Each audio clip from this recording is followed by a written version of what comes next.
और मेरे प्यारे साथियों, आज मैं डीपी एक नए वीडियो के साथ आप लोगों के सामने स्वतंत्रता की अमृत महोत्सव के उपलक्ष्य में यह वीडियो है। मैं चाहता हूं कि हम में से बहुत सारे लोग, आप सभी लोग, महात्मा गांधी, जवाहरलाल नेहरू, इन सब लोगों के विषय में बहुत सारी बातें सुनते रहते हैं, लेकिन कुछ ऐसे भी चेहरे हैं जिनको कोई नहीं जानता, और उन्हीं में एक चेहरे का नाम है बसंत कुमार विश्वास। हालांकि अकेले नहीं थे, कहानी में बाद में मैं बताऊंगा, लेकिन इस चित्र को अगर आप देखें तो इसमें दिखाई पड़ रहा है दिल्ली षड्यंत्र मामला, लॉर्ड हार्डिंग पर हुए हमले का एक चित्र। अब इसमें तिथि वगैरह लिखी हुई है, नीचे प्रतिभागी है बसंत कुमार विश्वास लिखा हुआ है।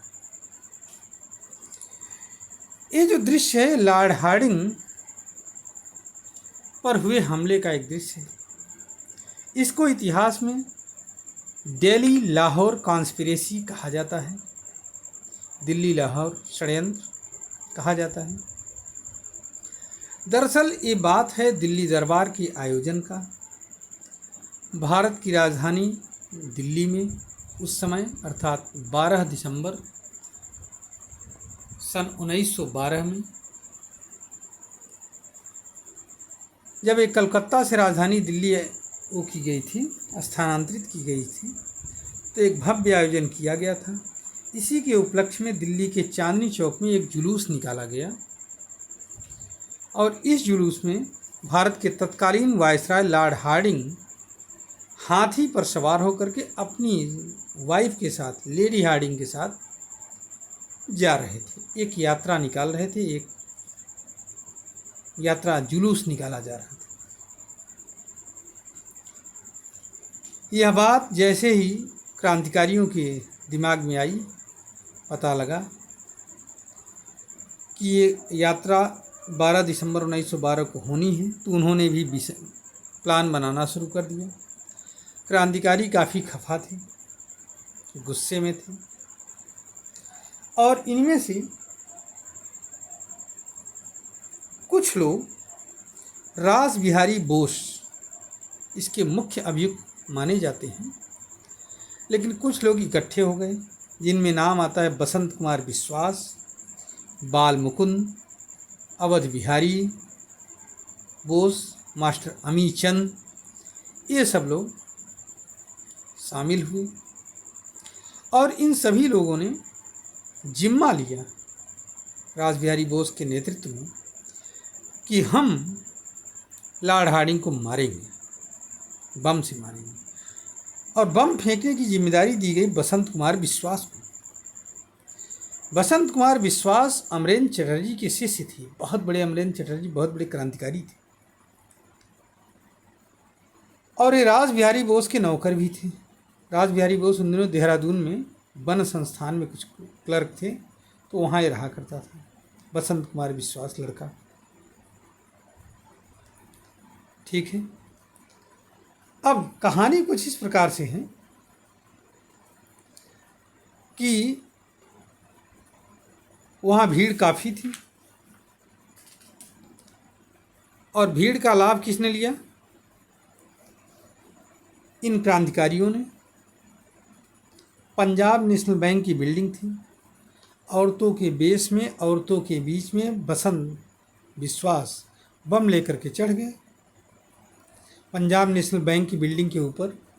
बस वहीं से लॉर्ड हार्डिंग के ऊपर इसने बम फेंक दिया। हालांकि निशाना तो ठीक ठाक था, लेकिन थोड़ा सा गड़बड़ हो गया, जिसकी वजह से लॉर्ड हार्डिंग घायल हुआ, लेडी हार्डिंग भी घायल हुई, लेकिन बच गए दोनों। और महावत मारा गया बेचारा। चलो कोई बात नहीं, कोई न कोई कुछ तो सरकार के कान पर जूरेंगी। अफरा तफरी मच गई, लोग भागे। इस बीच में लेडी हार्डिंग और लॉर्ड हार्डिंग को अस्पताल ले जाया गया, और एरिया की नाकेबंदी की गई, लेकिन बसंत कुमार विश्वास बच निकले। बाद में बसंत कुमार विश्वास पकड़ लिए गए थे और उनके ऊपर सजा हुई, मतलब कि केस चला। हालांकि शुरू में जो केस चला उसमें सभी अभियुक्तों को काला पानी की सज़ा मिली थी, लेकिन बाद में पंजाब की गवर्नर माइकल ओडायर, ये वही माइकल ओडायर है जिसे उधम सिंह ने गोली मारी थी लंदन में,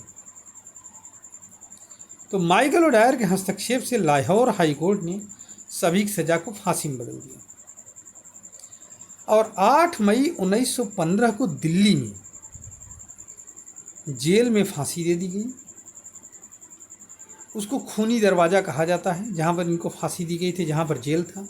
आजकल उस स्थान को डिस्ट्रॉय करके सपाट समतल करके मौलाना आज़ाद मेडिकल कॉलेज बना दिया गया है और उस मौलाना आज़ाद मेडिकल कॉलेज के मोर्चरी के पास ये दुखद विषय है, एक काला पत्थर लगा हुआ है जिसे जहाँ पर लिखा हुआ है शहीद स्मारक स्थल, लेकिन नाम उस पर किसी का नहीं। इस पूरे केस में केवल रास बिहारी बोस बच पाए थे जो जापान चले गए थे। 8 मई 1915 को सभी क्रांतिकारी, इसमें 13 लोग पकड़े गए थे, जिसमें बसंत कुमार विश्वास, बाल मुकुंद, अवध बिहारी, मास्टर अमीचंद, ये सब लोग तो मुख्य अभियुक्त थे ही, लेकिन और लोग भी कुछ पकड़े गए थे सहायता के करने वालों के लिए रूप में। सभी को फांसी दे दी गई थी। बसंत कुमार विश्वास को उसमें फांसी नहीं दी गई थी। 8 मई 1915 को बसंत कुमार विश्वास को फांसी नहीं दी गई थी। बसंत कुमार विश्वास को 11 मई 1915 को फांसी दी गई थी। बसंत कुमार विश्वास को जब फांसी पर चढ़ाया गया था तो केवल 20 वर्ष की उम्र थी उनकी, क्योंकि बसंत कुमार विश्वास का जन्म 6 फरवरी 1895 को हुआ था बंगाल में, और मर गए बेचारे 11 मई 1915 को अम्बाला जेल में फांसी। तो ये रहा बसंत कुमार विश्वास की कहानी। उम्मीद है आज का वीडियो मैं इतनी पर ही ख़त्म कर रहा हूँ कि उम्मीद हमें ये है कि आप इस जो हमारा जो असली हीरो जिसको आप भूले हो उसको याद करने का एक मौका है। उसके विषय में आप लोग और कुछ जानेंगे, सुनेंगे, पढ़ेंगे। आइए हम अपने इस वीर सपूत को नमन करते हैं, आज़ादी के अमृत महोत्सव के उपलक्ष्य में प्रणाम करते हैं, सत सत नमन करते हैं। जय हिंद, जय भारत।